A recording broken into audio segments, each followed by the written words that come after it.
thank you all for coming. Thank you so much. I really appreciate it. So, are you all enjoying the election season? Yeah. Is it having great?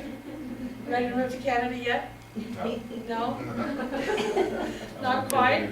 Good. Well, we've had a lot of bad stuff heading our way the last few years. Bad news, like whose lives matter, police shootings, illegal immigration issues. Should we build a wall? Should we not? Total campaign insanity. What rights do the unborn have? And should we or should we not support a third-party candidate? And then, should we legalize marijuana in California? Did you know that's on the ballot? Scary. And then there's even just natural disasters. This is Hurricane Matthew's devastation that hit Haiti just a couple weeks ago. So if you feel the pressure from all of that, the stress that it gives you, I'm sure I'm not the only one who's thought maybe we're kind of headed to heck in a handbasket pretty soon. Yeah. So all that negativity can be like a poison. Burns into your heart, drags you down, drags you into the mud. Some kind of anger, hatred, or at least discouragement. But there's an antidote. And the antidote for all that negativity is love. And we can, and Russell Ballard said, there's power in our love for God and for His children. And when that love is tangibly manifest in millions of acts of Christian kindness, it will sweeten and nourish the world with the life-sustaining nectar of faith, hope, and charity. So we're not stuck that way. We don't have to stay there. But just in the last couple of months, I noticed a distinct increase in my own discouragement and the pressure I was feeling from all these different issues coming at me.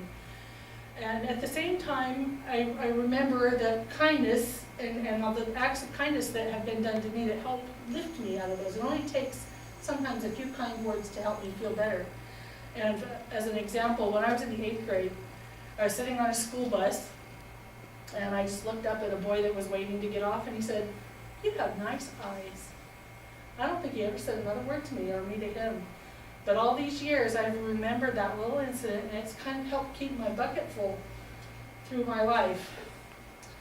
So I've done some research, and I discovered, did you know there's a whole kindness movement in the U.S., and it's gone beyond that. There's the Random Acts of Kindness website, lots of websites, I had no idea. And there's even the city-state of Singapore has a Singapore kindness movement, that's even what it's called. That was really interesting to study. And then there's scientists are actually studying the effects of kindness. Here's a video. Did I turn it off? Oh, baby.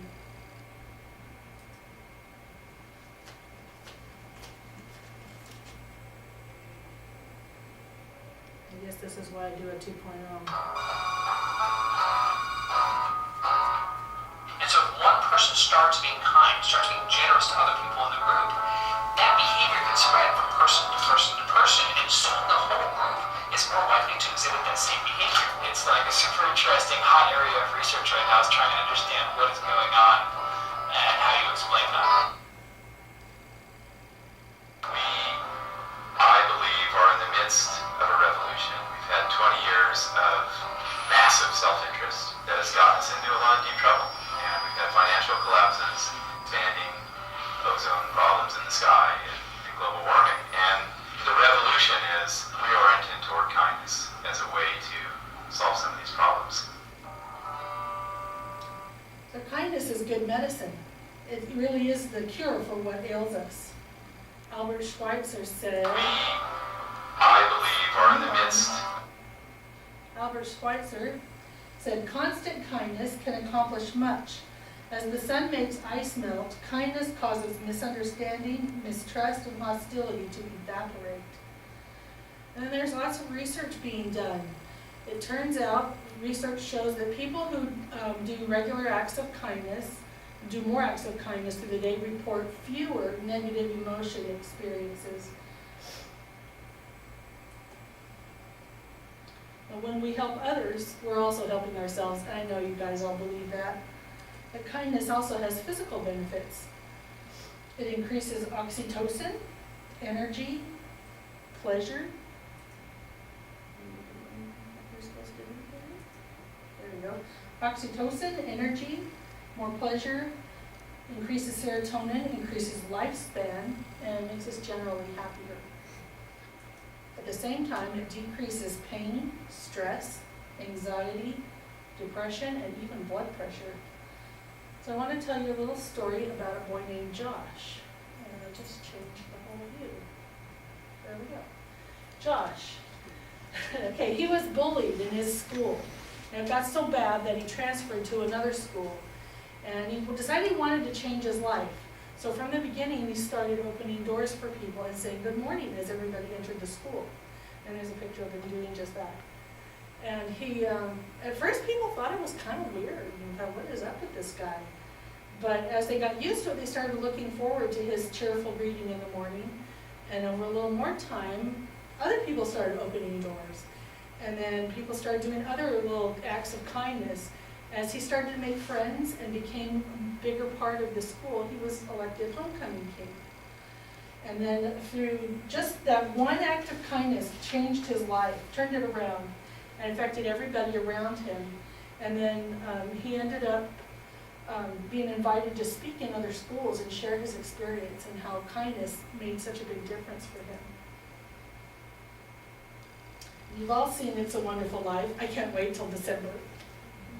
Usually the day after Thanksgiving, I gotta watch it while I'm putting up Christmas decorations.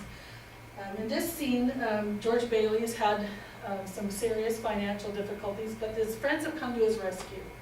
Now, doesn't that movie always kind of bring a tear to your eye, get you a little choked up and just make you smile? That feeling is called moral elevation.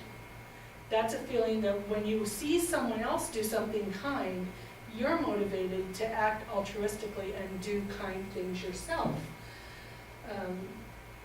Because kindness ripples. There's no such thing as a small act of kindness. Every act creates a ripple with no logical end. And this guy's name is Gabe. He was a janitor in a school. He loved the kids and the kids loved him back. And one day the principal said, you know, you should be picking up papers off the floor, you should be grading. And he encouraged him to go to school. So he worked out classes around his job and he worked really hard, got his teaching credential. Then he went on and got a master's degree, and now he's a principal himself, just because somebody encouraged him, which I love because it didn't cost anybody anything. Now this lady's name is Hildy Back. She's a Swedish grandmother, and she pledged $15 a month to help a boy in Kenya go to school. And because he went to school, he was able to attend Harvard, and then he returned to his country and founded the Hilda Back Foundation, and they have helped 500 more children go to school. And so I know I'm preaching to the choir here. You guys have all been taught kindness, you've grown up with it, and I know you're kind because you're here with me, and I really appreciate that. But Russell Ballard counseled us in our morning prayers each day, ask Heavenly Father to guide you to recognize an opportunity to serve one of His precious children.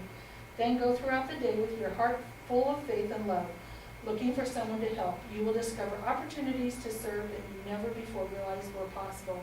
And I would like to challenge each of us, both each of you and myself, to get in the habit of asking for opportunities to show kindness as you go about your day. It'd be a real challenge for me since sometimes I go 4 or 5 days without leaving the house. But I think we can make a bigger difference than we're making now. Now just to recap, kindness is the antidote. It's the antidote for the toxicity of our modern world. Small acts of kindness can really turn lives around. And genuine kindness spreads, inspiring others to give kindness as well. I think the Beatles had it right when they said all you need is love. But Jesus said it best, as I have loved you, love one another. And I guess I went too far. Anne Frank said how wonderful it is that nobody needs to wait a single minute before starting to improve the world.